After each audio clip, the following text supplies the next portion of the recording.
Hi, I'm Justin Boyd. And I'm Brittany Pacheco, and we are the Watchers in the Basement.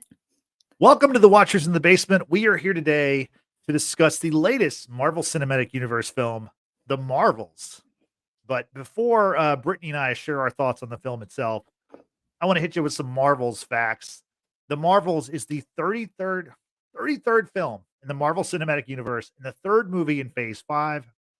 It is a sequel to 2019's Captain Marvel, which grossed over $1 billion. And it's a continuation of 2022's Miss Marvel and 2021's WandaVision.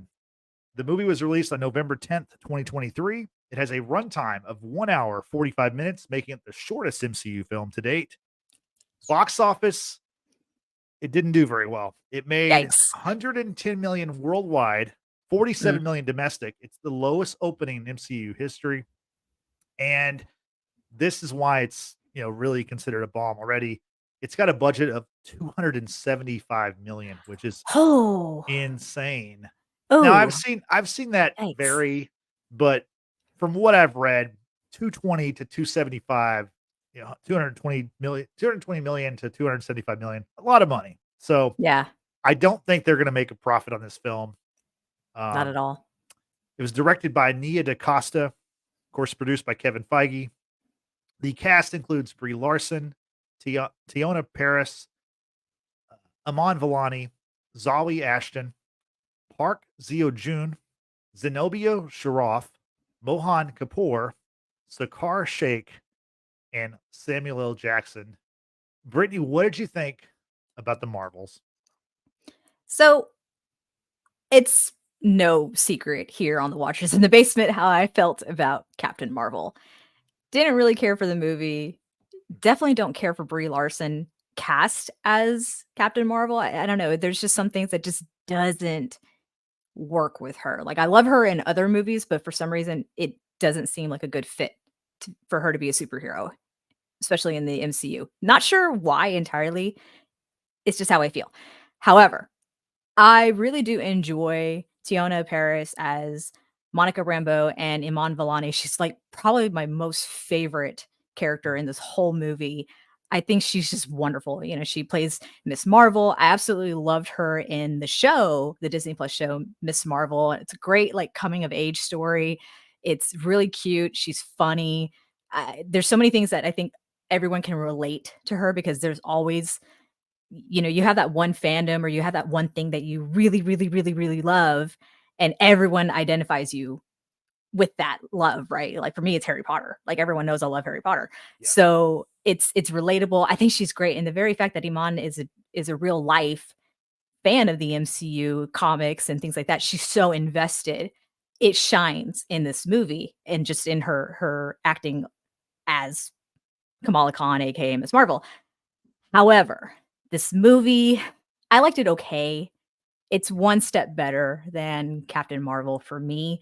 I Now I will say to the director, Nia, what was her last name again, Justin? Acosta. Give it to female director. I believe she's the first African American female director to direct an MCU film. And granted, the gross income or the gross what do you call it? Well, yeah, just the profit, The profit, thank you, I couldn't think yeah, of the word. like I mean, that's still huge for a female, a woman of color, who directed a movie, so, like, shout out to her, like, that's awesome for her. I I I like the movie fine, I think it paced well, I mean, granted, it was an hour and 45 minutes, which for me was wonderful.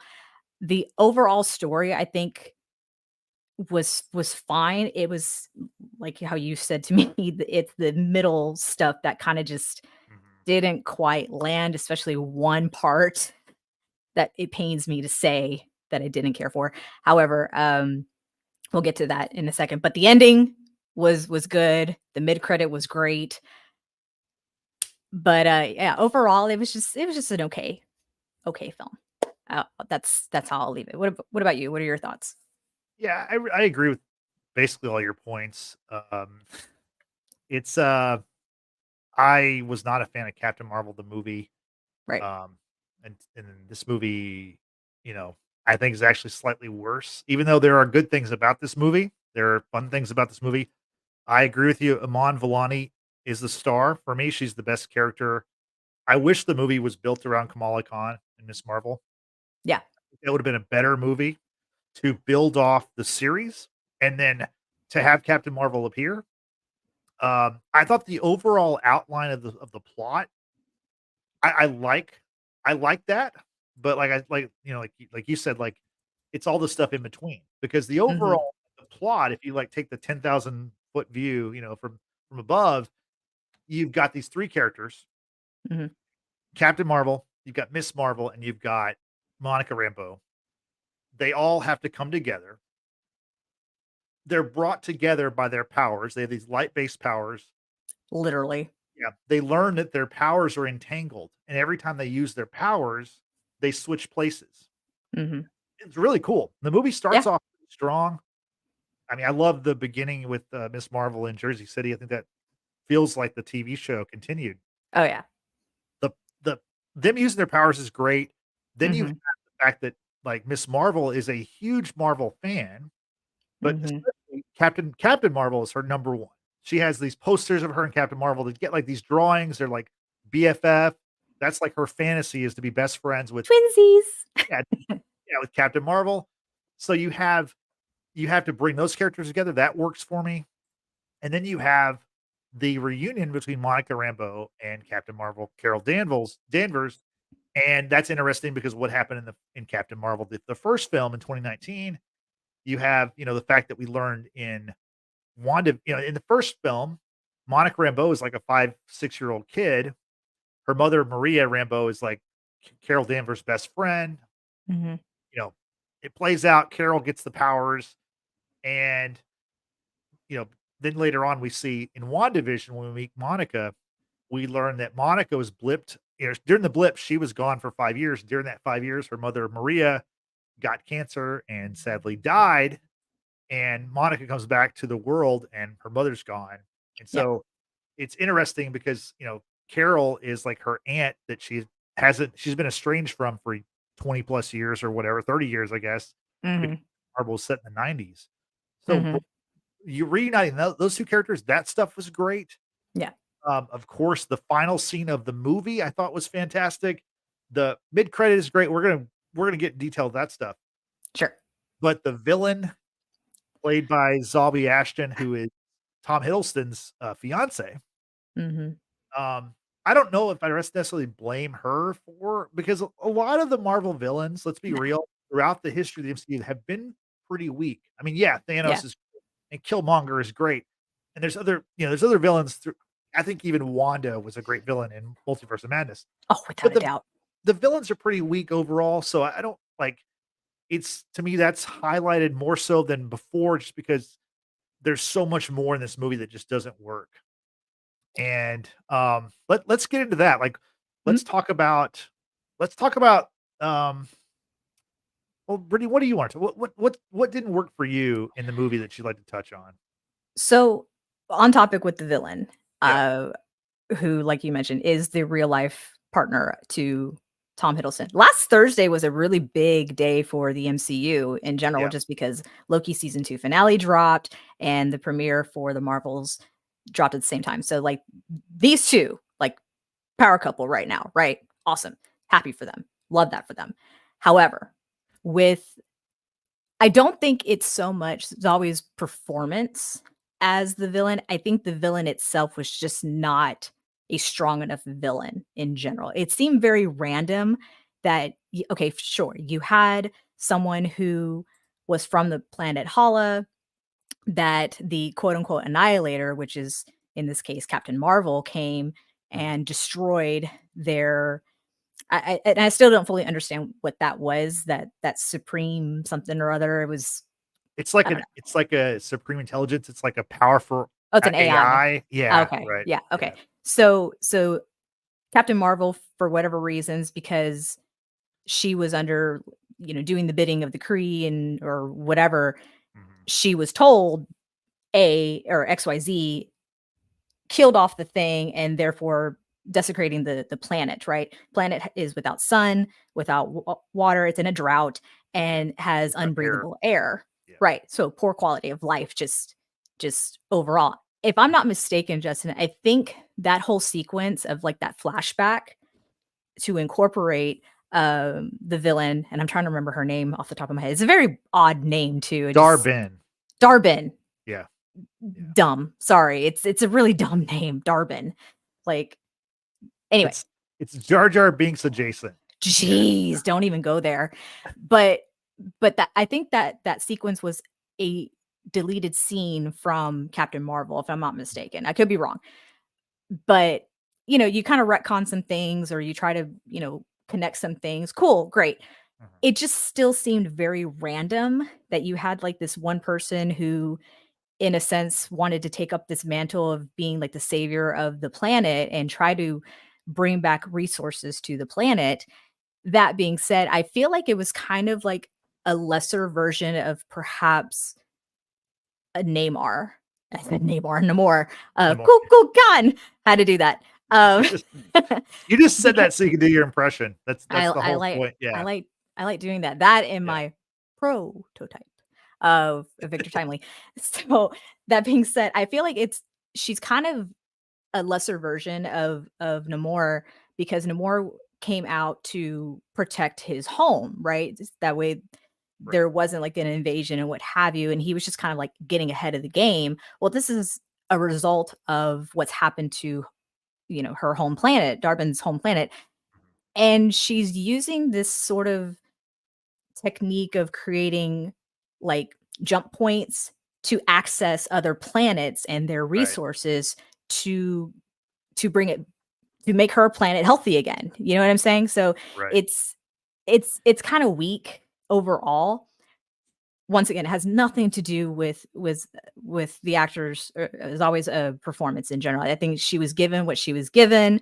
I know she ran lines with Tom Hiddleston, and honestly, I feel like it shows because at one point when she visits the water planet, I'm not even going to start talking about that just yet, but when she visits the water planet, she tells their prince kneel and like kind of puts her hands out with her scepter in hand. I'm like, oh, that's full on Loki right there, yo. Like she got schooled in How to Be a Villain by Tom Hiddleston. So, there was some essence there. But overall, she was quite a weak villain. Like and at the very end where it seemed like there was a compromise between her and Captain Marvel, and it's like, we're gonna save Hala and this, that, what have you. It's like, okay, yeah, great for Hala. And then she does a double cross. It's like, well, that was not a surprise at all. You know what I'm saying? It was pretty predictable. Yeah, the thing is the character's forgettable. I think the movie's forgettable. Yeah. We talked about the runtime, and I like the runtime on paper. An hour and 45 minutes sounds great to me. The movie feels faster than that. And I think that this movie was probably 30 minutes longer, but they made a lot of edits because they didn't have a lot of confidence in this film. And so they were trying to like cut stuff and like let's just keep it moving because we have some good action. We have Iman Vellani, and she's a star. Like she's going to be a star going forward. Clearly, we'll talk about the final scene here in a little bit. But they made it. I think they made it too fast. I think it was a little bit too quick for my taste because it was like it almost felt like that last Star Wars movie. What was that movie called? The Rise of Skywalker, which I absolutely hated. I'll never watch that movie ever again. I saw it once. I'm one and done on that. But you remember that movie, how they're just like hopping planets, like it's like nothing. Well, this movie is kind of that same way. And it's almost like dizzying because it's like, oh, they're going from Hala to this Tarmax, and now they're going to the water planet, Aladna or whatever. And oh, it's Earth. It sounded very close to Atlantis, like in terms of pronunciation. I'm like, what? Yeah, it's spelled Aladna, but the way they said it was, you're right. It sounds like Atlantis. It's weird. It does. Yeah. So to me, like it was too fast. So now, granted, like a movie that I did not really enjoy, adding 20 more minutes to it probably wouldn't make it better, but I think it would like, I don't know. A little bit of breathing room. A little bit of breathing room is necessary, especially when you're dealing with very complex storylines, such as dealing with light powers, because virtually these three women, Miss Marvel, Captain Marvel and Maria Rambeau, who, by the way, they're workshopping a superhero name for her throughout the whole movie, which I think is really adorable because Miss Marvel is just like gun ho about it, like like Professor Marvel, Dr. Marvel. She's like, and then it's like Vision. It's like, oh no, wait, no, we can't do that one. That was cute.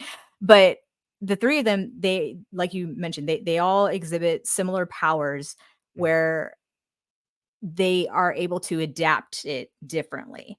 And even that quick explanation Maria gives to Kamala's parents, because as you mentioned, when they use their powers, they're switching places. It went by so fast, and I was like, "Wait a minute, what does Carol do again?" Like, I understood what Maria's powers were. Monica's powers were. Sorry, I will get this right. Monica can see like the light energy and what have you, and then Kamala can use that energy, and she more or less like makes it solid, right? But even right now, I can't tell you what is that Carol Danvers does with that energy. I mean, she blasts the hell out of people, but yeah, I don't know. It just went it's by so fast. yeah. No, I agree with that. It's explain their powers is pretty difficult. I do think having them entangled for whatever reason is cool. And switching places. That was fun. Yeah, Yeah. it was well done, I thought. Hey, There's shout out to the go ahead. I was just gonna say their scenes together. Yeah. They played off each other, I think, extremely well. I think they have good chemistry amongst each other, but I think largely that has to do with Iman Vellani. I'm just gonna say it. Yeah. No, she's great. Mhm. Just want to say shout out to the chat. We've got Amber joining us in the chat, which we miss having you on the show. It's always great to have Love. Amber on the show or in the chat. And then we have Rahib. Always great to have Rahib in there. Yes. Let's get to Rahib's latest comment Mhm. about the Marvels. Because one of my criticisms, Brittany, is I told you I saw this movie last Thursday, I saw like the first showing I could possibly see it. Yep. I told you, to me, it didn't totally feel like a movie. It felt more like a Marvel, like a Disney Plus series. Mhm. And that's not a shot at the CGI. I thought the CGI was fine.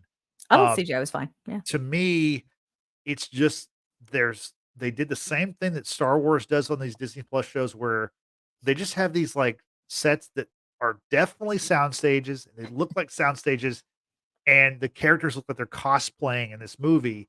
Yeah. That always takes me out of it because like I don't care, all this stuff is make believe stuff, right? It's all made up. It's suspension of disbelief, right? We understand Yeah. that.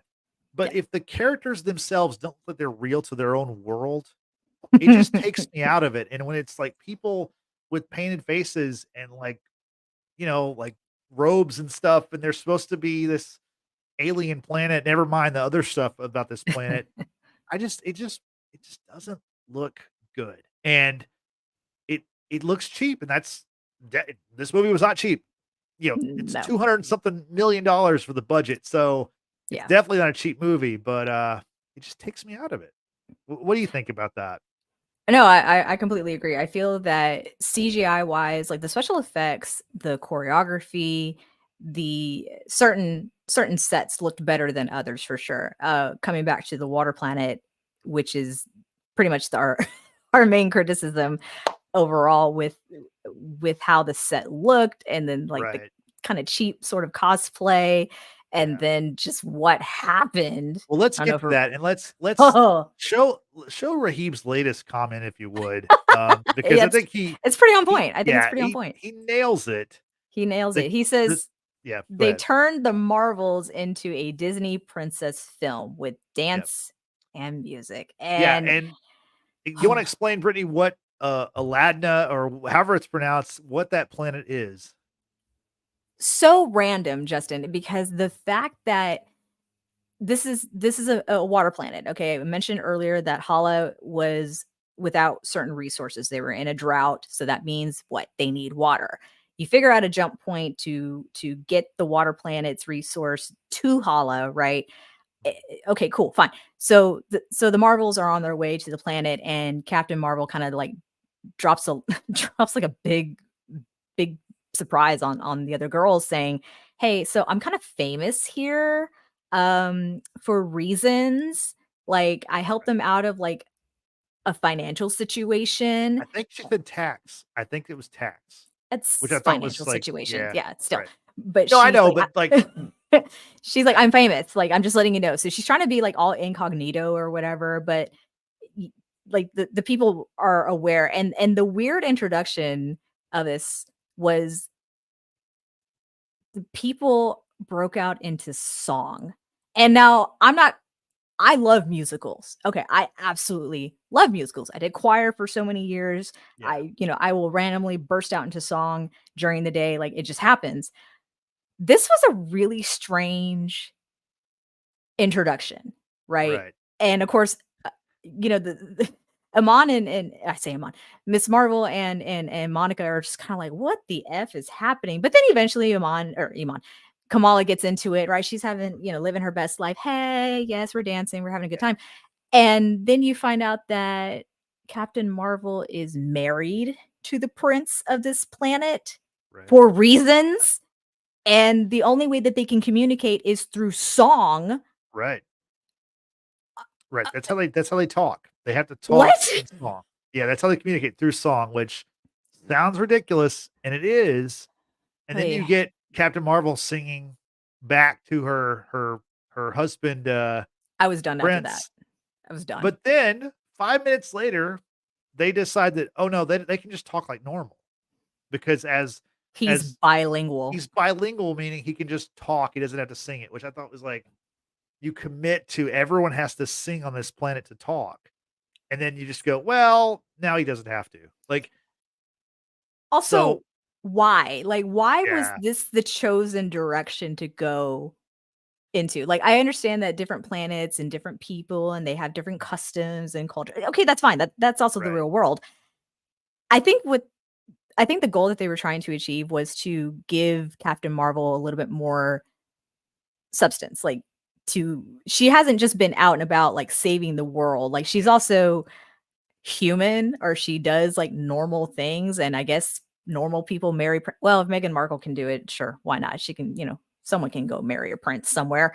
But it was just really strange that Yeah. they decided to throw that into the mix, very similar to just, well, we're going to create a villain because Captain Marvel came and destroyed a planet, Yeah. and this villain wants justice or whatever. It's like, what? It Yeah. was No, really strange. Really strange. it is very strange. It's very strange to do that. Um, Now, I will say he did hook them up with some pretty nice, superhero outfits, right? Like, they're yeah. not the like, Miss Marvel's is slightly different than the one that she has back at home. Same goes for Captain Marvel, and I was about to say Photon, but Monica Rambeau, like, they're slight variations of the suits that they normally wear, but hey, like, he came through, so good husband of the year, y'all. He came through. But as far as like, so my guess on why they had this musical sequence, and again, nothing against musicals. Like you told me to watch Hamilton a couple years ago. I thought it was great. And hey, if Joker 2, if Joker Folie à So Deux with excited. Lady Gaga, if that's a full on musical, I'm going to see the movie regardless. I'll probably enjoy it either way. Got no problem with musicals. Yes, But I Lady think Gaga. so. Here's my guess for why they did that. They had this sequence. One, I think someone thought it was funny. Two, I think they thought, well, you know what? We can just do anything with the MCU, which the MCU has done a lot of stuff. We're just going to try whatever. And three, I think kind of what you were saying is not only are they giving Captain Marvel things to do, but like one of the criticisms of that character, certainly my biggest criticism of Captain Marvel and Brie Larson playing the character, is the character, especially in her solo film, she lacks charisma. She doesn't Mm. like it's the thing we talked about with Ahsoka. It's like, and it doesn't have to be just be. It's not just female characters. Don't get So me wrong, deadpan, yeah. but I think when you have all these like stoic characters, it's boring. Like, and it's just not fun to watch. And so I think they were trying to like liven her up and lighten her up. And Mhm. it's just so like out of left field and Yeah. weird. And it to me, it would fit better. Like if that was like episode 5 of the Marvel's TV series, I think it would be more suitable for what they've done on Disney Plus than like put it in that movie. It just Yeah. I don't know. I mean, case just in point, shifting gears entirely, but look at yeah, what season 3 of The Boys did. They threw in yeah, a musical sequence, a dance sequence, and it was freaking amazing. It was so well done. But it just I don't know, it works in certain instances. I just don't think it worked for this yeah. movie. Now Raheem did say something interesting in the chat about they should have made the Marvels as a series or a Christmas special and then make Loki season 2 into an official Loki film. I've already said what I've said about Loki. I feel like it was better off as a series. If Yeah. this movie, the Marvels, had been like what last year's Guardian of the Galaxy holiday special was, 45 minutes, Right. whatever, fine. If it Yeah. was even turned into a series, like like season 2 of Miss Marvel, I would have been cool with that, because I think this musical sequence could have gotten away in a series as opposed to a movie. But also just why? Like, why was it necessary at all? And you're right. This movie overall felt and looked more like a Disney Plus MCU TV series than it should have been a movie. Like that's really sad to say because Marvel has done some incredible movies in the past. And to that point, Rahib says, but this movie was a good thing for Marvel because now Marvel will focus on making Marvel movies rather than Disney movie. It's a failure to success, hopefully. You know, Yeah, I we'll mean, only see. time will tell. I mean, they've Yeah. obviously this has been a rough year for Marvel with Quantumania not being profitable, and being, I mean, Quantumania, at least on Rotten Tomatoes, if you consider that site for anything, um, this movie is higher rated than Quantumania. Now, I don't agree with that at all, I absolutely but don't. with No. Secret Invasion was not good. No. And Not great. speaking of Secret Invasion, this movie just doesn't even just totally disregards Secret Invasion. To There's a degree, yeah. It and the was. main character in Secret Invasion, this is another one of my criticisms. The main character in Secret Invasion was, of course, Nick Fury. Yep. And Nick Fury in this movie to me is so weird. He's so lighthearted and not like Nick Fury. It's almost like if you told me that, like, at the end of this movie, we find out Nick Fury was a scroll again, was someone impersonating, I'd go, Yeah. okay, that makes sense because Yeah. it's just not the character. And so Yeah. for the people who didn't like Love and Thunder because they thought that Thor was too silly or whatever, to me, Nick Fury is kind of sillier, even though it's like, I don't know. What did you think of Nick Fury in this movie? I don't think we got a whole lot of Nick Fury, We truth be didn't. told. When we got him, he He was was kinda happy-go-lucky, like, silly. joke yeah, it was just Yeah, he was silly. it was so strange. It is strange because it's a very different version of Nick Fury than we've seen pre Endgame, right? Yeah, yeah, Obviously, he was in the blip and whatnot, so we saw that very authoritative, like, come F around and find out sort of yeah, personality, but I'm sure something would have happened to Nick Fury's psyche because of the blip and then coming back home and seeing or hearing about everything that had happened.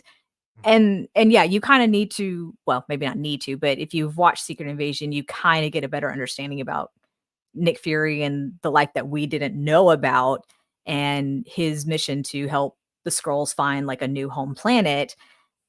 And that was the other weird thing, the continuation of Skrulls in this movie. I was just like, "Okay, sure, why not? Random, but that's fine." yeah, Uh, and to your point about Love and Thunder, Ragnarok let me backtrack. Ragnarok kind of really started that whole trend of, wow, like, these characters, yes, they're serious and they've got, like, real stuff going on in their world, but they're still funny. Like, you can have comedic moments and it can land and it can be good.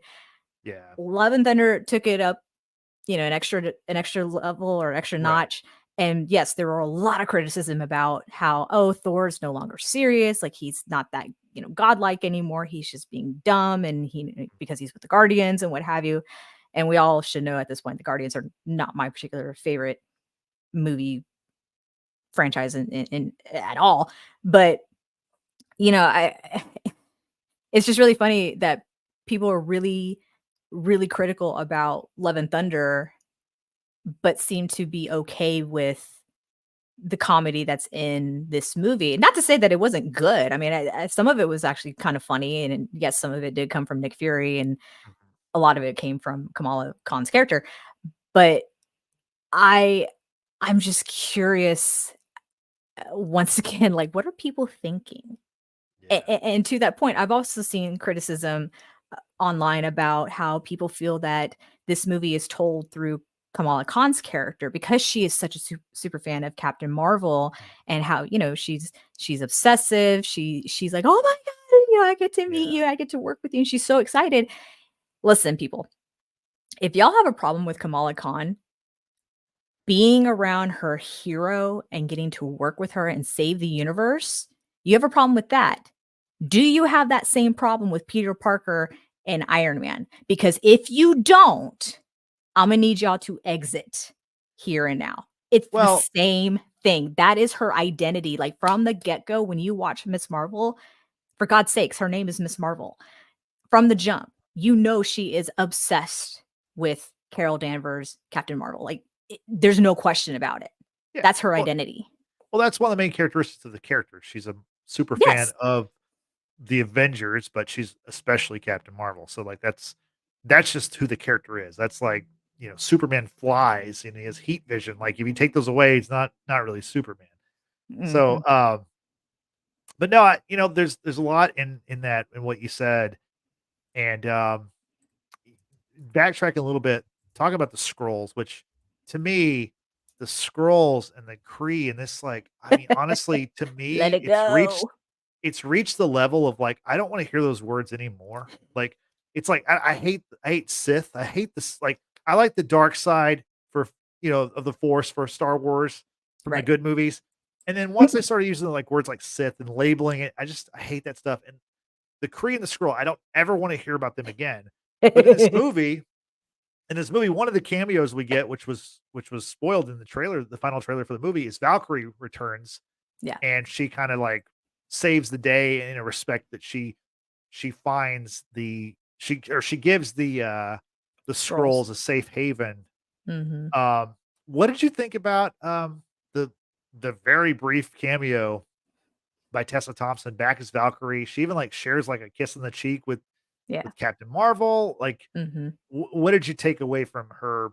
You know, I don't know, minute and a half on screen. Oh, I love Tessa Thompson. I love her Yeah. as Valkyrie. I think she just performs that role just beautifully, and it was kind of funny to me with that setup because Captain Marvel says, "Don't worry, I have a friend. I know someone who can help you," basically. It never dawned on me that she meant Valkyrie, because 'cause I'm thinking, "Well, y'all met that one time in Endgame." Right, the female team up, which was cool, which, yay. But with that being said, it's like, okay, I guess people would keep in touch. Y'all just finished saving the whole damn universe, right? Yeah. So it never, it wasn't like a natural thought of, "Oh, well, she's gonna call Valkyrie," because we've seen them on screen so many times, like, they're super tight, you know what I'm saying? Like, it didn't Mhm. feel like an organic sort of relationship, right? It just, again, this is one of those other things that's kind of like forced onto you of, "Hey, we're gonna, throw in someone that we think people will like." I'm sure with testing audiences, they're like, "Oh, yay, Valkyrie," and it stuck. But I don't know. Again, it was just random. Valkyrie coming in to save the day, to give the scrolls, as you said, a new haven, what have you, to come to New Asgard. As we learn, Asgard is not a place; it's a people, which is fine. So at least the scrolls have some place to go to, because with Secret Invasion, it was left very questionable. So, Well, the president of the United States in Secret Invasion is basically saying that, yeah, they're gonna hunt down scrolls and kill them. So, yeah, very, very um, questionable. is So that safe haven gonna be in the United States? Because isn't New Asgard still? no, it's not in No. the States. It's in, Norway. Okay. Okay. Yeah, it's in Norway. It's in So, Norway. Okay. yeah, so that being said, I mean, it was nice seeing Tessa Thompson for sure. It just Yeah. I I didn't see the closeness that Captain Yeah. Marvel was alluding to, so Yeah. Okay. Yeah, what about you? So, no, I enjoyed seeing her, but like I said, her cameo was spoiled in that final trailer that came out, Mm, a few days before the movie. And speaking of that final trailer, I really like that was a bad move by Marvel. It was a really like a it was desperate bad. move because it was a total like bait and switch because Mhm. really nothing from that trailer came to fruition. I mean, I talked about this last week, but the final trailer for the Marvels, it like heavily hinted at that some Avengers were appearing in the movie. Now, I guess technically Valkyrie is an Avenger, right? So, I mean, okay. Captain Marvel for sure is Well, an no, but like Avenger. they were saying like an additional Avenger. Like Right, right, right, they right. showed all this like Tony Stark and Steve Rogers footage, Mhm, mhm. and the trailer even ended with like the Avengers theme song, which is like very strange. Yeah. The only part that, like, besides the Valkyrie showing Tessa Thompson in the trailer was they had a little tagline in that trailer where they said, "Be there for the moment that everything changes." And I assume they're talking about the mid-credit, which we'll get to in a little bit. But Yeah. everything else from that was totally, I mean, just fabricated. Subpar.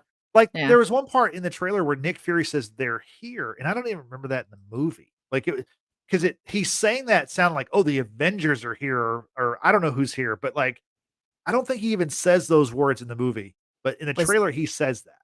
was he talking about the cats? Well, let's get to that, and Amber, I saw that Amber's back with us. She is. Yeah, so that's very good because, whenever you do see this movie, Amber, I think you will enjoy the Kitties! Flerken scene. I Kitties. I don't mind cats. I like the Flerken from the first movie. To Goose. me, Goose. I think this scene, and Brittany, I'm gonna let you break it all down.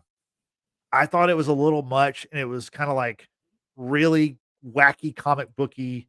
Yeah. And, yeah, Brittany, take it away. Explain what happens with, all these little kitties. So Goose, who we know from Captain Marvel, Goose is the one who gave Nick Fury the infamous scratch on his eyes. That's why he wears the one eye patch. He is a say it for me one more time. Fleur Flerken?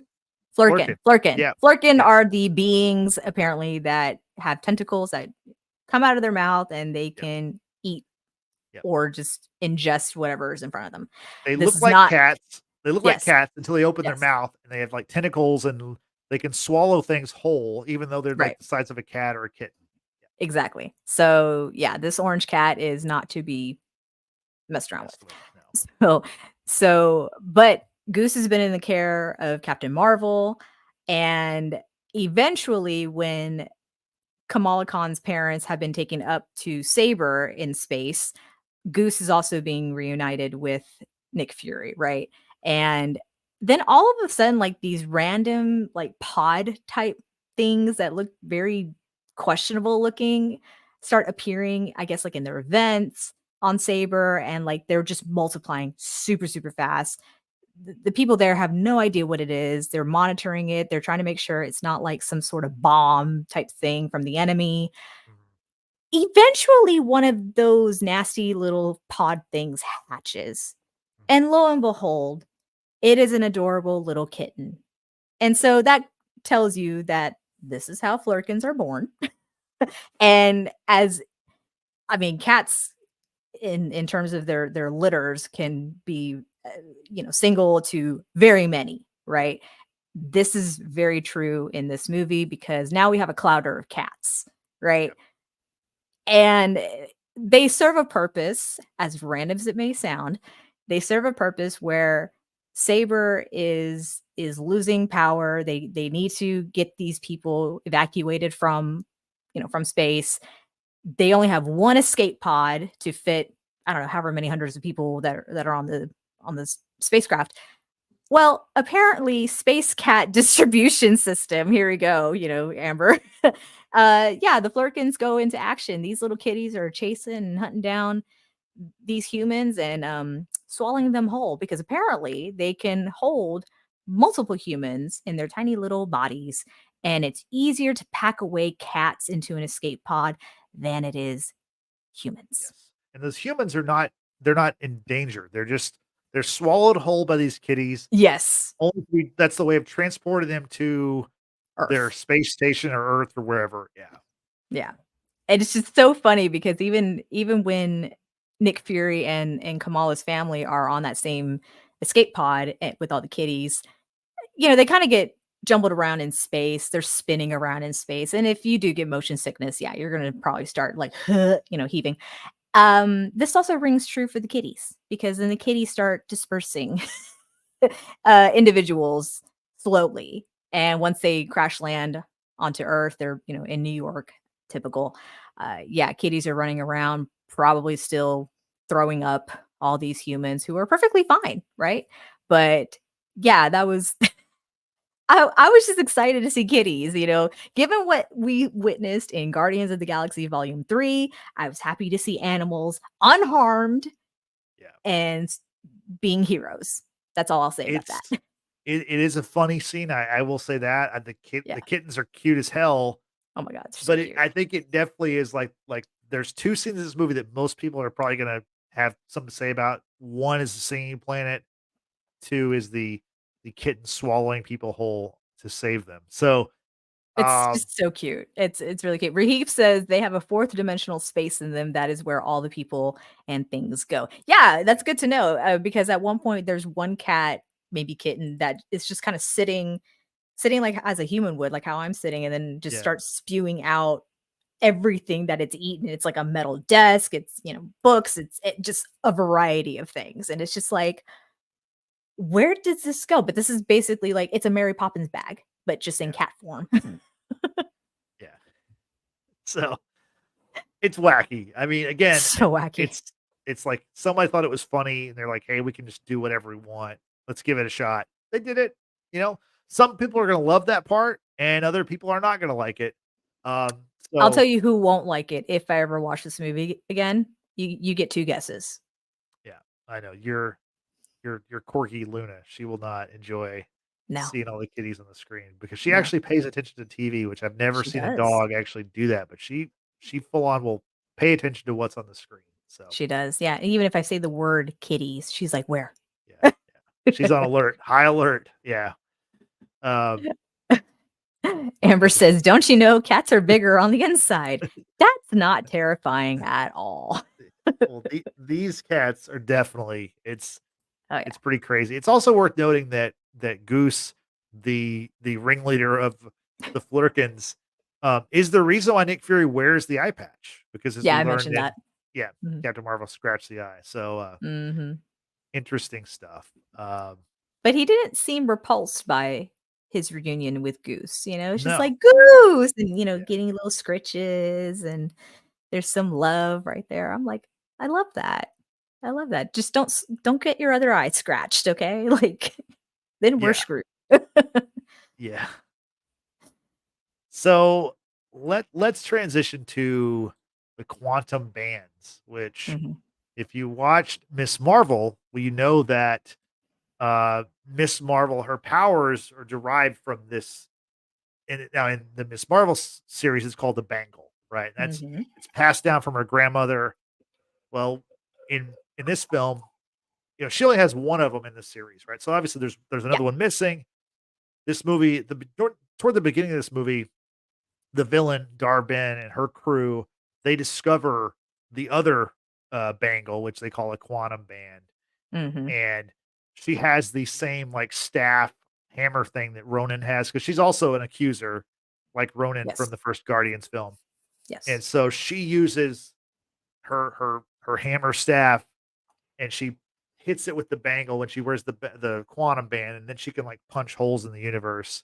Mhm. Well, of course, as you would expect, Miss Marvel has one of the quantum bands. The villain has the other one. Mhm. The villain is now in hot pursuit of the other one so she can become all powerful.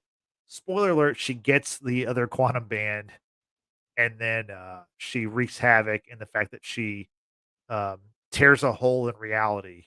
Uh, Brittany, what did you think about the quantum bands and did they explain that stuff well enough? Not enough for me, and the reason being, and I'd probably have to go back and rewatch Miss Marvel on the explanation of Yeah. the people that her grandmother, I guess, like the planet or whatever their origin is from, because they do possess some sort of, skills, magic, what have you. And yes, there are two bangles, if you will. I don't recall an explanation as to why or where the second bangle was, if it was mentioned at all in Miss Marvel or not. Uh, Obviously, the bangle that Kamala has, as you said, it came from her grandmother. Kamala is kind of like destined to have this bangle and use its powers and be a hero. So, also, how did Darbin and company find this other bangle and know of its existence and know how to use it? A lot of open-ended questions, right? And I know Amber It's in fast. a yeah, Amber in a different pod talked about how sometimes you just gotta have to accept things. You're not gonna get an explanation, what have you. Yeah. But I, what I really didn't understand was how, I guess in the end, kind of in that final big scene with Darbin and the Marvels and they're fighting and what have you. Darbin gets both bangles. She tears a hole in space or whatever, and the power is too much. It's kind of like one possessing all of the Infinity Stones and snapping or whatever. It's gonna like disintegrate you. Well, it killed her, obviously. Yeah. So then they're like left in space, right? They're left floating around and what have you. They are retrieved. Kamala uses them to, along with Captain Marvel's powers, to help close the tear as Monica Rambeau is on the other side to generate her power to close it from the other side. Spoiler: she gets lost, and then at the very end, like Kamala is just seen with the one bangle. I'm like, well, what happened to the other one? What did you do with it? Like, did you just leave Yeah. it in space for someone else to find, or like, I, I, I don't. Right. I I feel like there's a lot of loose ends when it came down to the Bengals. Right. But Yeah. as you were saying, they basically they take Captain Marvel's powers, and with Kamala wearing both of the quantum bands, they kind of power up uh Monica to where she's like just a person. uh, she's all lit up, basically, right? I guess that's what Photon, which is the character that she will become, or Mhm. already is. They just don't use the name. Yeah, they're Um, workshopping the yeah. name. So she has to close the hole in the multiverse, she has to basically sacrifice herself, but she does it from the inside of the hole. So like she Yeah. closes up and she's like now lost in this reality, which Yep. I thought again, the overarching like outline of the story, I liked that. That was Yeah. good. I thought that was a cool thing to do. Mhm. Um, of course, you're like, okay, so where is Monica now? Because she's obviously in a different reality. Because whenever Dar-Ben did this, Monica makes a statement of like, "Oh, this other reality is bleeding into ours," which, of course, in the Mhm. multiverse, that could mean characters that we know from other film series. So let's go to Brie, the No Way Home, No Way Home, the right, Peter Parkers. exactly. So let's fast forward to the mid credit scene, and then we'll jump back to the final scene in the movie. So In the excited. mid credit scene, Monica wakes up and she's in a parallel universe, of course. Mhm. And she wakes up and she's like in this hospital room and she sees her mom, Maria Rambeau. And she's like, "Oh, mom, it's so good to see you." Only the person who she thinks her mother, who looks just like her mother, is like, "You're not. I'm not your mother. Like, I don't know who you are." Yeah. And we come to find out that she's actually in the X Mansion and with the X Men because Beast, voiced by Kelsey Kelsey Grammer, Grammer. walks in and he's like studying Maria or I mean, with Monica, trying to make sure she's doing okay. Yeah. And we also learn that you know Maria gets up and she's in a full costume and she is the character Binary. So Mhm. that's her character. Mhm. And they talk about Professor X. And then as the movie ends, we see the X Men logo on the door. And so we're finally getting the X Men. Although So excited. there's been teases before for I know. in the Marvels, for example, or I'm sorry, in Miss Marvel, the TV series, Mhm. we learned that Mutant. Yeah, Kamala is the mutant, and she's kind of like the first mutant, or at least The the first first mutant. time it Yeah, was uttered in the MCU, the word she's the mutant. first mutant in the MCU, and whenever we learn that she's a mutant, they they play a bed of music, which is the X-Men animated series, the da-na-na-na-na-na. They play that music, and then since then, of course, if you saw Doctor Strange in the Multiverse of Madness, you saw that, not only was, Maria Rambeau in that movie, and in that movie, she was Captain Marvel, but we also get Professor X, played by Mhm. Patrick Stewart in that movie. Yep. So, yeah, it We're looks like getting they're more X-Men teases. yeah, And I think it's not just like a tease just to, fill a void of something. I mean, it's yeah, going to play out. Obviously with Deadpool 3 coming out, we know Deadpool is teaming up with Wolverine, played by Hugh Jackman, who has been in all of the previous X-Men movies, whom I absolutely love. I can't wait for that movie, but I absolutely love X-Men. Like I remember growing up on the animated show, and when the movie came out back in 2000, or was it 99? It was 2000. I was so excited for it. I still love those movies to this day. First Class, not. I like the characters. I like the actors who portrayed the characters. It just yeah. storyline was just like meh. But that being said, they're coming, yo. And I think because the fact of what will play out in Secret Wars, Mhm. you need the X-Men in order for all of this to like work out. Yeah. So I'm super excited that because I remember you telling me, Justin, that there was a mid-credit scene. So the movie ended, credits are rolling. I'm sitting in my seat, and the scene that you just described is playing out, and I recognized Kelsey Grammer's voice Mhm. before, of course, seeing his character, Beast, Hank Coy. And I'm sitting in my chair and I'm like, no fucking way. Like I sat up and just said that. There's Yeah. only like 15 people in my theater. It All was a huge children apparently, but unfortunately, they were all kids. No, I'm kidding, I'm theater. kidding. Yeah, there were some. Very annoying. Don't bring your kids to theaters, people. Just leave them at home. But that being said, I was super excited to Yeah, see that because it's like, oh, we're getting so much closer to X-Men coming into the MCU, and I'm absolutely here for it. I just can't wait because even with Maria's uh Maria, I will get it right one day. I Monica's know. I wish expression. they weren't both M M's. I names. know, Right, it's so right, crazy. right. With Yeah. Monica's expression of after her mother, dons the suit and she's like, "Who are you?" And Monica's like, "Oh, you gotta be kidding me." Like, just like she's like, I'm tired of this crap. Like, I don't want to deal with this. Yeah. It's so funny. I thought that was a pretty surprising moment. And Mhm. again, people have been wondering, like, because Marvel purchased the X-Men, the film rights from, 20th Century Fox back in, I believe, 2019.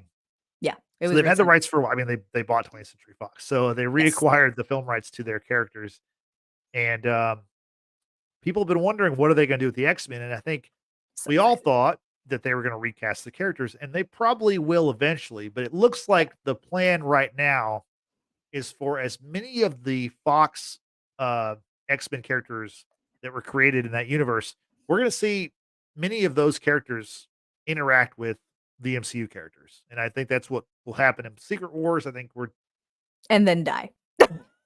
probably I mean, I think we're certainly gonna see, like, obviously, Wolverine. Hugh Jackman, not only is he gonna Oh, be yeah. in Deadpool 3, but he'll probably be in Secret Wars, and I think it's gonna be really interesting to see, like, will it be like Avengers versus X-Men? Like, because that would be kinda cool. That would be great.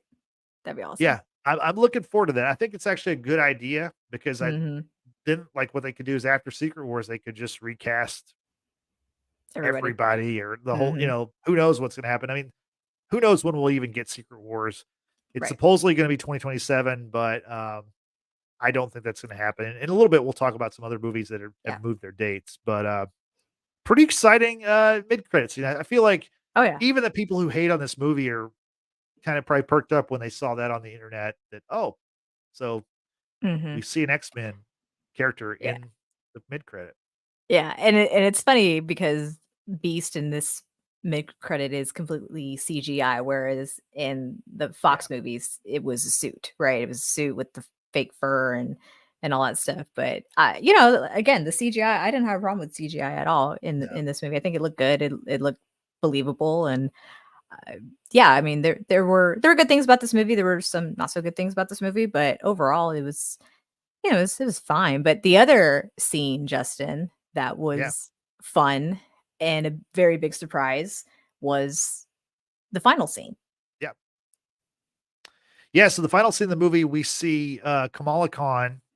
She is doing her best Nick Fury impression from the first ever Marvel mid-credit scene, which was in Iron Man when Mhm. Nick Fury, is in Tony Stark's home and he's like, "Oh," he's like, "You're not the only superhero in the world, and we're gonna start this Avengers initiative." And so Kamala is starting her own team, which we can all assume is the Young Avengers, and she has recruited Kate Bishop, played by Haley Steinfeld. We met this character in the Hawkeye series back in 2021 around Christmas time. And I'm a big fan of Kate Bishop. I think Haley Mhm. Steinfeld's great Yeah. as that character. So um, I'm really looking forward to, and the Young Avengers is something else they've been talking about for a while because there's so many of these like younger, the kids of these Avengers characters that are out there. You just Right. wonder like how quickly are they going to put this together because even in this scene, Kamala is supposedly like 15 or 16 years old, right? Or I think she's somewhere in that closer to neighborhood. 17. Okay, so Yeah. she's somewhere in that she's like high school kid still. Yeah. Well, she makes a comment to Haley Steinfeld or to Kate Bishop, and Kate Bishop is like, "Well, I'm 23." Like, Kate Bishop is clearly not a high school kid. Yeah, she's like, She's Did you think you were the only kid Avenger out there?" She's right, like, "Well, I'm 23." right, "You're still a and kid, child." right, and Kamala references, "Hey, did you know Ant-Man has a daughter with Mhm. Cassie Lang, who's also like, what, like in her early 20s or something, maybe high school She's age." maybe Yeah, 18, north of 18. right. So, mhm, So that points to the fact that they're going to do the Young Avengers in some form or fashion. Um, eventually. yeah, but I think you have to jump on that fairly quickly because these people they're gonna age because they're actual real people. Um, I mean, yeah, that's something that they would have to move on quickly. I mean, Haley, I think in real life though, she's not that much older than what her character actually is. I think she's probably in her mid-20s, so she's, not, too far off. Uh, yeah, I mean they could I definitely personally pull it off, right? I personally feel as a 34-year-old, I could probably play like a 20-something-year-old, Yeah, you I don't you know. look really young. Yeah, Yeah, yeah. thank you. But, So do they. All those characters, all those actors look. yeah, I they look mean, good. if you said that Haley Steinfeld was 18 or 19, you go, that's believable. She's probably No, actually like yeah. what 25 or something. I don't Yeah, even know how yeah. old yeah, Yeah, she's I think, like, maybe mid closer to late 20s. But yeah. then with the Young Avengers in general, so we have Kamala Khan, we have Kate Bishop, we have Cassie Lang. You also have I can't think of her name off the top of my head, but Ironheart, Riri who was Williams. Yeah. Riri Williams. Yeah, she's also part of the Young Avengers. Eventually, spoiler y'all, T'Challa's son is going to be part of the Young Avengers. I believe too Morgan Stark, who is Yep, Tony Stark's daughter, would be part of the Young Avengers. You know, they just kind of yep. like have to age them up at some point. So I just don't know how quickly Did this is going to come into fruition. did you mention Wanda's kids? When they come back, you know, Well, I when and think they'll if they probably come be a part back. yeah, and then you have, from Falcon and Winter Soldier, the grandson of the Oh, yeah, Isaiah Bradley. Yeah. right. Yeah, so Mhm. that person is Mhm. also one of the Young Avengers usually, Yes. so, So the seeds have been planted. They've been slowly planting them in different shows and different movies and what have you. W Again, it's just a matter of how soon could this come into fruition, it's and then connecting it. how many are you actually going to incorporate into either a TV series or a movie or them teaming up with Avengers or in some other movie. You know what I'm saying? Like Yeah, it's curious. Curious. Shout out it to is. Rahib who did a little bit of research for us. Says that Haley Steinfeld is 26 in real life. Actually, see, I Okay. told you she wasn't that far off from being We were close, yeah, 23. 25 or Yeah, so, yeah, that's yeah, we appreciate the help, yeah, she's a youngin. yeah. So, Brittany, is there anything else you wanna mention about the Marvels before we move on? I absolutely love Kamala and her family. I think her Yeah. parents had some, and her family in general just had some great comedic Mhm. moments. I think I love them as a family. Mhm. If y'all haven't watched Miss Marvel, just do yourself a favor, give it a watch. Like, give it Yeah. an honest effort watch. I think you guys would probably enjoy it far more than whatever critics and other people may have to say. Like, just find out for yourself. Like, Oh, go in. critically, that was like the most. I think it's the highest rated Marvel series. Oh, okay, I Miss thought Marvel, critics were yeah. pretty hard on it, but anyway. No, I think it was the fan base because there's all these like people who are like, oh, the Oh, right. MCU because all these latest characters are all female, and it's like, oh god, like just Like, why stop we it. hating? Why we hating? Well, Like, I mean, to explain to those people, it's like women are kind of important in the world. Without women, we don't have other people. So we we definitely need also women. we tend to live longer than men, just saying. And, half of the population is women. So, like, why Cheers. not trying to tap into that market and maybe like, you know, go for the go for the female audience and make some money if Yeah. you can. It's not a bad move, I don't think. And on that subject, Yeah, this movie, The Marvels, is obviously female led, right? yeah, yep, It was directed by a female. right, I don't know if, I mean, I'm sure it has a lot to do with it, why people just either didn't go see the movie or just don't feel compelled to, yeah, support this, what have you, because it's like, oh, well, female driven leads in movies and such, like they just don't do well for whatever reasons. That's what people said about an all black cast, and right. where I'm referring to Black Panther, and that's one of the most successful MCU movies, period. I mean, it shouldn't matter. I It mean, does to Captain some Marvel people. was very successful. Like it made the first cap it made $1 billion. So like now I know Yeah. there's reasons, it was in between Infinity War and Endgame, but still it made $1 billion. So like you Yeah, yeah, can't yeah. like I think that was just, like, good timing, right? no, It was no, just I agree. But I really mean good timing. still like if you say, well, female superhero movies don't work because like you say, well, like Halle Berry's Catwoman, which is atrocious, right? Oh god, yeah. Well, in the same if you think that's really bad, which it is, in the same respect, you have to go, well, Wonder Woman with Gal Gadot was really good. Made a lot of Bravo, money, critically acclaimed. Captain bravo. Marvel made a ton of money. Like, Mhm. seriously, like it made like there's only like one DC movie that's ever made more than Captain Marvel, and that's Aquaman. Like I think the Dark Knight, maybe the Dark Knight Rises, like DC overall. But you know what I'm Yeah, saying? yeah, Like yeah. that's Yeah. for for that character to make more money than any Superman movie, any other DC movie. That's pretty like you can't have it both ways, right? You can't go, Yeah. well, you know, it doesn't work because of this. Well, but then there's examples of it working. And Yeah, no, it does. this movie, I think timing is also like while timing worked out in Captain Marvel's favor, timing did not work out in the Marvel's favor because right now the No. MCU is to a lot of people it's down, perceived to be Yeah. down. I mean, yeah, it's not the quality is not as high as it Yeah. was 4 or 5 years ago, And you're but also you're having to learn and start caring for, like, new characters. Everyone still wants Iron Man, Captain yeah, America, so on and so forth. Yeah. It's we've said it here many a times. This is a yeah. rebuilding phase. This is Yeah. Yeah, this it's just is what it is. it was rebuilding, but it was also expansion, and the Mhm. expansion is really what hurt them the most because they Yeah. spread themselves too thin. They tried to make too much content, Yes. you know, in a Supporting short time. Disney Yeah, Plus and yeah. movies and such. I Yeah. mean, since 2021, think about how many movies and shows. I mean, there's been ten different seasons of Marvel TV shows, and there's been like what 10 or 11 movies. Like it's Yeah. staggering. Like we're only in 2023. In 2 years, they put out a ton of content. It was unsustainable, honestly.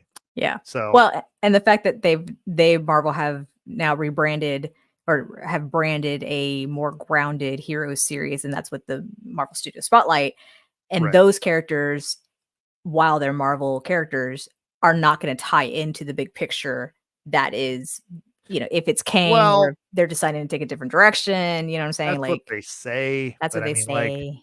like Echo, that's what they say because that's the Echo series you're talking about. But I mean, Echo Mhm. is connected to the MCU because She just is, like yes. how we met Kate Bishop in the Hawkeye series, we also met Echo in the Hawkeye series. So Yes. and she's tied to Kingpin, who we also were introduced to in the Hawkeye series, who will be Yes, in but Echo what and then with Daredevil. what Yeah. significance are they gonna play in the bigger picture of, let's say, Kang or Well, somebody else? That's the difference. exactly, but what significance will Shang-Chi play or Moon Knight or any of this stuff? Like, we haven't it's not been they haven't connected stuff. That's why all No, this you're stuff right, you're right.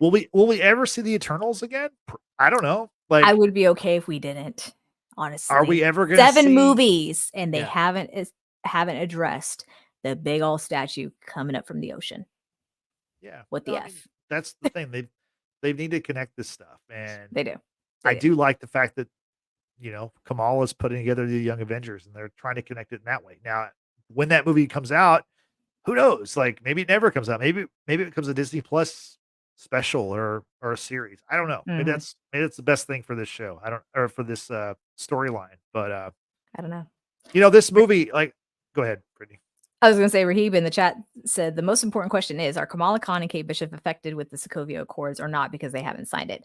Honestly, I don't know if the Accords even exist at this point, because the Avengers technically don't exist anymore. I mean, I think we might learn more about that in Captain America 4 or Captain Mm. America Brave New World. So, we'll find out about the Sokovia Accords if they're still gonna be a thing in the MCU in that I movie, mean, I mean. who's gonna enforce it? Like, Well, Thunderbolt Ross no, is he's being gonna be the recast, but yeah. yeah, but it's by Harrison Ford to play the Mm. character in that movie, Mhm. and he's gonna be the president apparently of the US of the United States in that movie. So, Mhm. we shall see about that. But no, it's good to point that out. Yeah, for sure. Um, so like my final thought on the movie is I mentioned before, The Marvels is the 33rd film released, and in my personal rankings, it's number 33. And Thanks. the thing is, I don't hate the movie though. I don't. There's stuff that I enjoy about the movie. Obviously, Kamala, played by Vellani, is the highlight for me. Mhm. But overall, like the movie, like the plan was fine. It's just the execution of it maybe wasn't what I wanted. And this is probably not a movie I'm going to watch too many times again. But you know, I honestly, like, I think the most important thing for me was with these movies and everybody has superhero fatigue and everybody's so tired of this stuff. I think if you go into this movie wanting to hate it, you're gonna really hate it. No question about it. If you go in with an open mind and you kind of like this stuff anyway, you're gonna find things you like. Overall, it I just didn't hit for me. It I just wasn't, yeah, I had no expectations. Like, I honestly had no expectations. I didn't wanna yeah, set myself up for expectations because I was gonna feel some type of way, yeah. and truly, changing that mindset of walking into any movie now, regardless of franchise. Mhm. And it's like, okay, I'm here to hopefully be entertained, hopefully be told a good story. Let's see how they do. And I laughed. I kind of was shocked at certain points, and overall, I came out saying like, I like it fine. It's okay. It's definitely not top ranking at all for me. It's definitely towards the bottom. I will put it one if because this is a Captain Marvel sequel. This sequel comes in before Captain Marvel. That's all there is to it for me. Yeah. And with Rahib, he has another question, which I think is a good transition for us. He says, Mhm. if uh if Thunderbolt Ross becomes president of the US, then what happens to Red Hulk? Well, I think Red Hulk is actually going to appear in that movie. Yeah. And speaking of that movie, last week the MCU had a lot. There's been a lot of news the last few days, but let's go through our other news kind of rapid fire section here. Yep. Um, some movies moved back. They moved dates, and there were four of them. Captain America: Brave New World is one of them. But the first one to move back is so Deadpool 3 was gonna be released in May of 2024. It's now being pushed back to July 26, 2024. It will be the only MCU movie in 2024. And that movie reportedly is halfway done. Now that the writer strike and the actor strikes, none of those are over, they're gonna begin filming again, hopefully soon. I hope they have enough time to give this movie the love and care it deserves because I think this is like Deadpool 3 should be $1 billion movie, maybe more. I mean, I'm excited about this movie. Can't wait to see it. I think it will do well. But I want it to be as good as it can possibly be. So had they have pushed it back even further, it would have been fine with me. What do you think about that, Brittany? I wanna believe.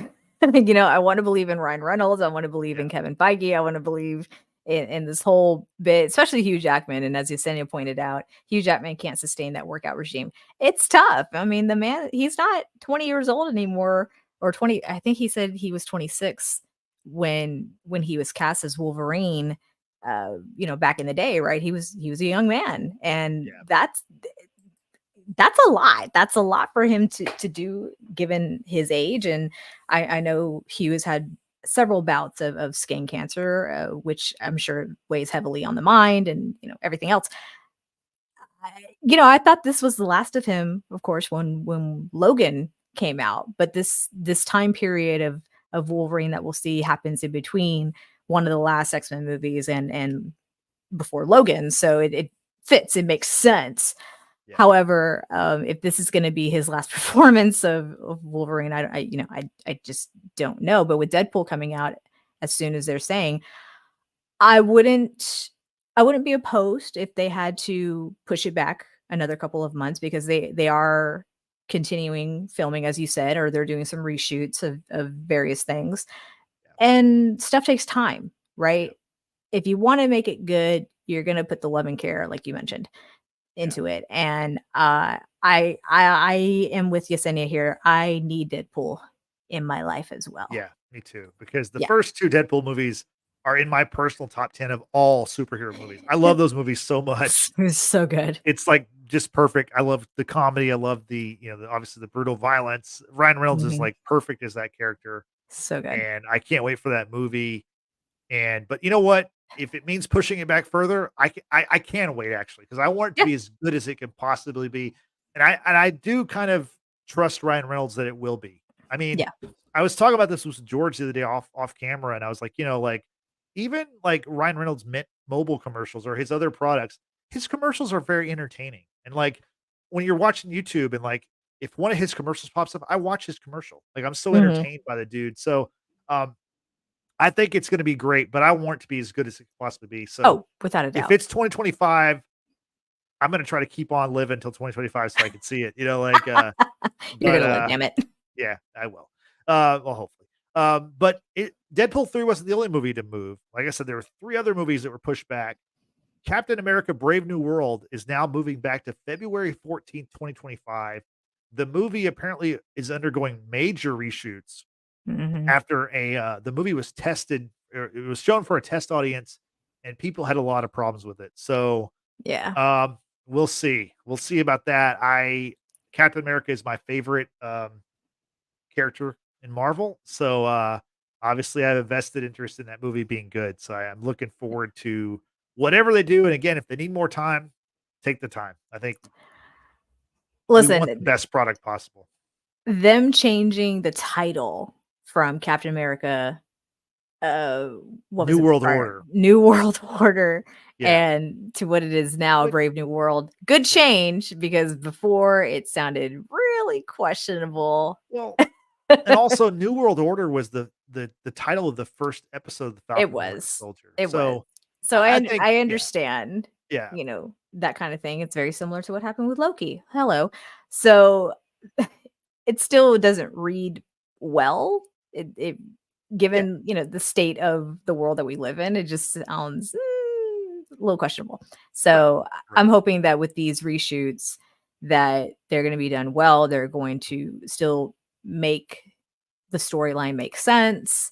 Hopefully, it's just going to be done to the best of everyone's ability. Actors, crew, post credit or post production stuff. yeah, We can only hope. yeah. So, 2 other movies are also moving back. Thunderbolts is moving to July 25th, 2025, and then Blade is now gonna be November 7th, 2025. I don't believe that Blade is actually gonna come out that day. I think that's gonna be pushed back even more because that movie hasn't even started production from what I've can gather. Yeah. So, I think we're gonna be that'll be 2026 or later, I would guess. Give So Mahershala his time, damn it. right. So with the movies moving back, there now will be 4 MCU I mean, on paper, now there are 4 movies dropping in 2025 for the MCU. As I mentioned, Captain America: Brave New World, Thunderbolts, and Blade, but also a movie in between those movies is Fantastic Four, which is supposed to drop on May 2nd, 2025. Again, I don't believe that movie's gonna drop in less than 2 years because we don't even know who is in the cast. And speaking of that, apparently there's rumors Except for that one. well, even the one I'm not even sure is like in stone, Oh, right? really? So from what I've heard, possibly at the end of this week, maybe Friday of this week as we record here on November 14th, um, we're gonna get the Fantastic Four casting news. Brittany, what Okay. I have a reason why I think that that might happen, but what do you think about that? Are you excited to find out who's gonna be the Fantastic Four? Couldn't care less. Could not care less. That's what I thought. Couldn't care Um, less. Honestly, I didn't care for the version that had Chris Evans in it. yeah, I definitely didn't care for, like, the remake, which had Miles Teller in it. I just don't yeah. care. Well, I do Sorry. care. The Fantastic Four, Marvel's first family. I think it's very important to, in addition to have the X-Men join the MCU, to have the Fantastic Four come in and they're gonna be key players. So Mhm. I'm actually looking forward to that. The reason why I believe that we could get that casting news this week, possibly, is that would be a tremendous like palate cleanser for the Marvels. The Marvels, like we said, has bombed. There are good parts about it. Don't get us wrong, but it's financially, it's going to be a bomb. And I think that they need some good news, and that would give them a bump to go, hey, guess who is playing Reed Richards? It's going to be Guess who's Adam back? Driver or whoever. I Back don't know who's, again. yeah, right. So John don't, Krasinski back.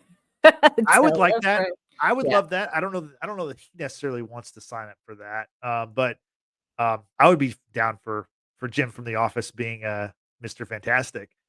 Um, so we'll But see. Don't is he gonna be mean to the magician again? well, we'll have to wait and find out.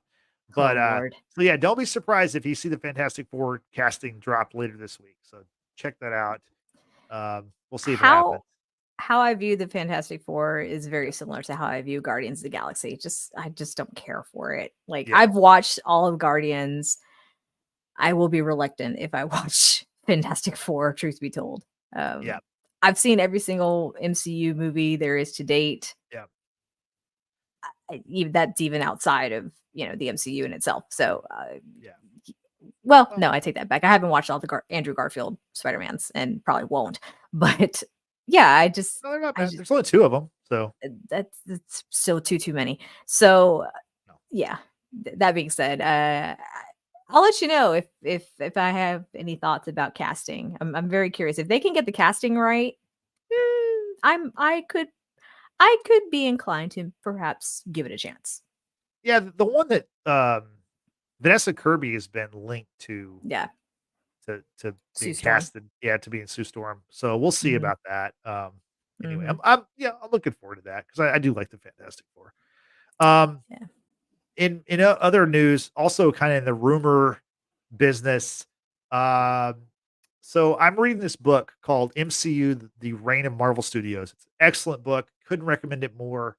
Somewhere in the next month or so, we're gonna do a podcast talking about some elements from that book. But the book was written by Joanna Robinson, who, if you're familiar with her, she's with The Ringer and with the House of R podcast. Well, she's one of the 3 writers of the book. Well, recently she reported, I mean, she basically just talked about it. People aggregated the information, but she is saying that Marvel is likely pivoting away from Kang, given Jonathan Majors' issues and the fact Yeah. that like the King Dynasty, would be the next movie after those 5 in 2025, Mhm. the King Dynasty likely won't be called the King Dynasty, that Avengers film, because they're likely pivoting away. Apparently, the writer who was supposed to write the movie, who did write Quantum Mania, Jeff Loveness, according to her Has sources, exited. yeah, he was told that his services were no longer needed, and it Mhm. wasn't because of the failure that Quantumania kind of became financially, but he was told that because they're kind of done with the Kang character. So Mhm. that is a bummer because obviously Yep. Jonathan Majors is so great as that character as we saw in So Loki good. season 2, but it sounds like they're just trying to get away from whatever kind of personal issues and the baggage that from the fallout of his case, which probably won't be resolved until the end of the year. So Yeah. don't be surprised if there's no King Dynasty. Brittany, what's your take on that? I mean, I was giving Marvel credit for not jumping to a decision prior to the trial verdict being, decided on, right? Again, I'm not saying Jonathan Majors didn't do anything. It's very likely he did. There's two parties involved. The other party is also has questionable history and whatnot. So I'm not saying nothing happened. Something surely happened. I was just hoping that Marvel wasn't going to pull a Warner Brothers and like part ways and come to a decision. However, this is a business after all, and they do have to kind of plan ahead and get ahead of it in the event that it doesn't go in their favor. It's a real huge disappointment if we don't continue to see the villain that is Kang because of the magnitude that we saw of the variants of Kang in the end of Quantumania, and then the performance alone of He Who Remains in Loki. Right? If this is just one variant, I mean, imagine how Jonathan Majors could play these other variants, right? And I was just looking forward to seeing him. I think he's a fantastic actor, aside from whatever personal things may be going on in his life. I, I understand why Marvel is probably getting ahead of it and pivoting away from Kang. And I've even, as far as heard the rumor of Doctor Doom could be the new villain Yeah, that will be the focus, which would come into play, of course, with Fantastic Four. yeah. I, It makes sense. It would. it makes sense. It's just Yeah. it is quite the disappointment because I really feel like Jonathan Majors has a lot to offer Mhm. with the character and just how he plays it. And I was really looking forward to seeing him more in the MCU and have his movie. But Yeah, alas, I agree. Um, alas. if you wouldn't mind, pull up Raheem's latest comment about the Christmas special. So Raheem, Marvel is not going to have a Christmas special this year. However, the latest rumor is we talked about this last week about how What If season 2 is supposed to drop in December. Well, the Right. latest rumor, which still has not been, you Published. confirmed, confirmed, is that What If season 2 will start airing on December 22nd. They're going to air one episode a day until the end of the year, Huh. meaning that the season, like season 1 of What If was 9 episodes. Mhm. So season 2 likely is 9 to 10 episodes also. So Okay. that's what I've heard. Again, it's not confirmed, but that's out there that starting December 22nd, there will be one episode dropped each day up until the end of the year. So Hmm. something to look forward to. Could be cool. Um, I'm yeah, okay with that.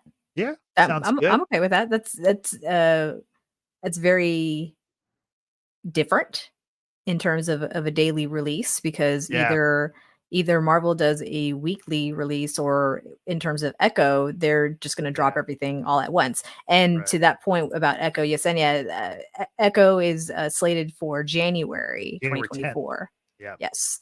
So whether it was intentional to maybe have it be like a Christmas sort of release or not, that's for sure when we are going to get Echo, and it's going to be all 5 episodes being dropped at once. I really think that they're trying to clear the decks and get the stuff that's made or that's in everything that's in the process of being made is going to be made. Yeah, And I think with What If, I think because again, it's like an anthology, it's connected to the MCU, but not really. yeah. I think they just want to get it out there. Oh So yeah, for sure. I think if they do the one day, one episode a day release in late December, I think that could really work well. Mhm. People are going to be at home wanting to watch something, so that could work Yeah, out for them. yeah, for sure. Yeah. So another news item is Brittany, you actually sent me a link to this over the weekend when it's just speculation. Now it's confirmed. Taika Waititi will not direct Thor 5. Mhm. Well, he said in a statement that he will not direct it if it comes in the next 6 years. Apparently, Taika is very busy with, he still has a Star Wars movie potentially in the works that he's gonna direct. Now, we'll see. We'll see that. I don't know, like, I'll believe it when I see it, basically, is what I'm trying Right, to right.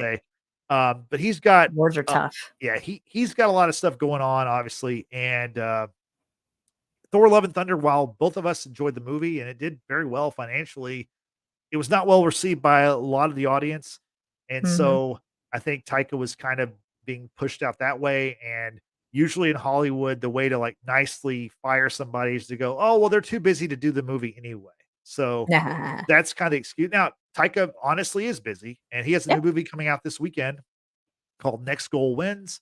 It features Mhm. Michael Fassbender. It's a soccer movie. I'm looking forward to seeing it. It looks funny. It's got, Will Arnett in it also, so, I will check it out. Probably not in the theater, but I'll check it out when it's on streaming probably pretty soon. So, Yeah. no Taika for Thor 5. Yeah. Which, I mean, again, who knows when that's even gonna be, um, but I think we will see Thor again. So, I do safe to too. say. I just feel at that point Chris Hemsworth is gonna close that chapter on Thor. I Yeah. think Yeah. just given whatever's been going on in his personal life, he's also, getting older, and I think he's shifted perspective of life and what's important to him, and I respect that. It's no different than, let's say, Tom Hiddleston himself decided to say, "Hey, I'm done with Loki. This was a great ending to Loki. It's been great 14 years, but I'm ready to move on to something else." Now, while I don't believe that's what's gonna happen, it would make total sense. Well, Brittany, funny you would say that because my final news item is about Tom Hiddleston. So Ah, Tom yes. Hiddleston was he we talked about, on our in our Loki pod, the season finale, how he was on the Tonight Show with Jimmy Mhm. Fallon, and he talked about, how it was kind of the culmination of his 14-year run. But then today there was an interview dropped on the Phase Zero podcast, which I recommend if you like Marvel, definitely check out Phase Zero. Great podcast. They don't need our help, but if you We do need follow them, theirs.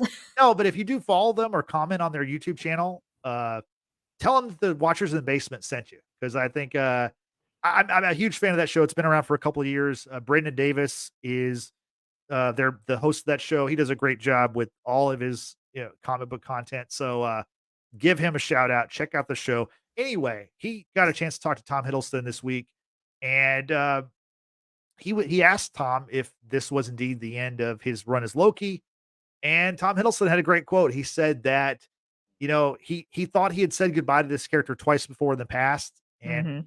alas, he was back playing Loki, and so he said it'd be unwise to assume it was the Yep. end of Loki. So, Yeah. or the end of his run as Loki. So Yeah. that's some good news, some positive news. I think, again, Loki season 2 was fantastic. We talked about that in So our good. last podcast.